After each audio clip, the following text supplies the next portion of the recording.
Owasso! I just got back from a vacation not too long ago. Went to Jamaica. Beautiful country. Reminds me of the weather out here today. Hot and steamy. But everybody there tried to sell me weed. From the bus driver when I got off the cruise ship to the taxi driver when I was going back, everybody tried to sell me weed. Now I ask you, what, looking at me, makes them think that I would be out of weed?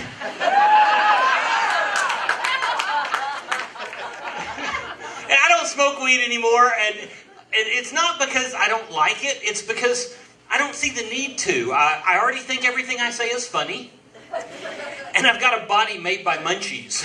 I was never a puff, puff, pass kind of guy. I was always a puff, puff, pass the damn Cheetos. And I know it's very stereotypical to say that all Jamaicans try to sell you weed. That's a very stereotypical thing to say.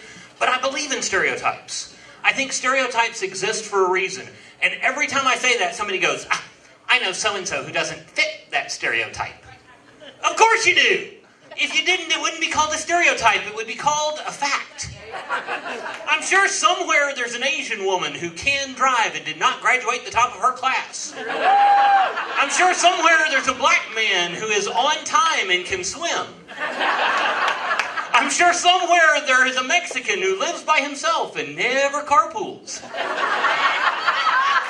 I'm sure somewhere there's a plumber who owns a belt and knows how to use it. I'm sure somewhere there's an accountant with an unbalanced checkbook and a balanced personality. I'm sure somewhere there's a priest who prefers altar girls. Now, I do not do this for a living. I actually am an attorney, believe it or not. And I know I don't look like an attorney, and that is for a very specific reason, because attorneys have a bad reputation. I mean, 99% of us give the rest of them a bad name. I love being an attorney, but the thing about it is, I've always been told you should dress for the job that you want, not for the job that you have. And when I was a kid, that worked beautifully, because I didn't want a job. I wanted to be on the beach getting drunk. So I'd go in flip-flops and cut-off shorts, and pretty soon I didn't have a job. It does not work as well when you are an attorney. Did you know that in Arkansas they will kick you out of the courtroom for wearing a judge's robe if you are not the judge? I tell you what, I'm getting older, and I realize that I turned 41 this year. 41 freaking years old. And I never expected to make it to 41. Had I known I was going to live this long, I might have done a few things different, like eat a salad, or take the stairs, or stay the fuck single. I am a married gentleman. I've been married for 12 years now, or 62 and a half Kardashians. And I love my wife dearly, but she's a little bit sheltered. I'll use the term sheltered. That's the nice way to say it. Here's how sheltered. Our boys played sports. They played football. They named the teams after colors. You had the red team, the blue team, the black team. Our boys played for the white team.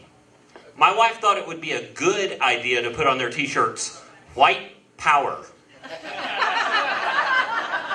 Yeah, just go ahead and call them the Mighty Whiteys. Maybe get them sponsored by Kevin's Krispy Kreme. And I have to say, my wife is not racist. She's just clueless. She has this thing for shoes.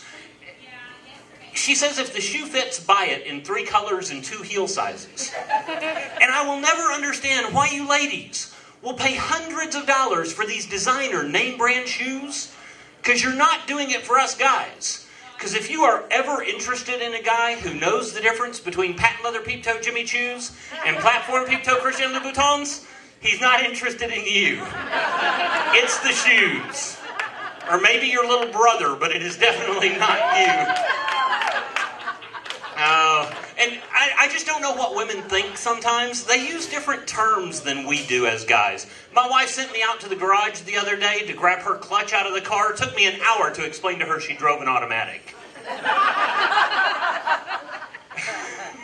And I was walking down the street the other day. This lady was wearing a t-shirt.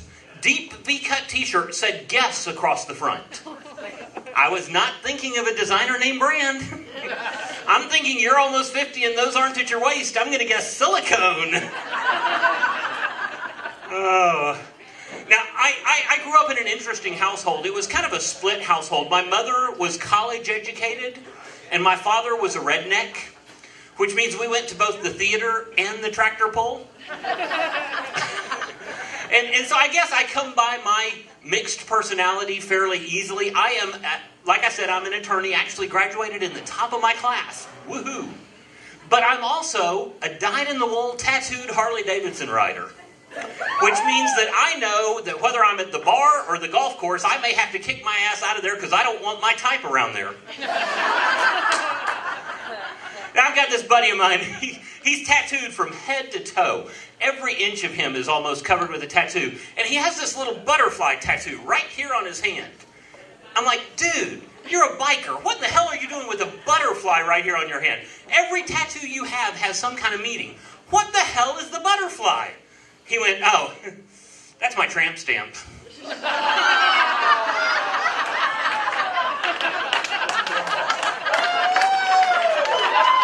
You guys have been great. If I can end with this for just a moment, if I can get serious with you guys for just a minute, I'd like to talk to you about internet porn. It's a scary thing when you have kids, and like I said, I've got kids. But they've come out with this thing called Net Nanny that will scan the websites to tell you if it's safe. The one thing it confuses with porn is stand-up comedy. I guess fake laughter and fake orgasm sound a lot alike.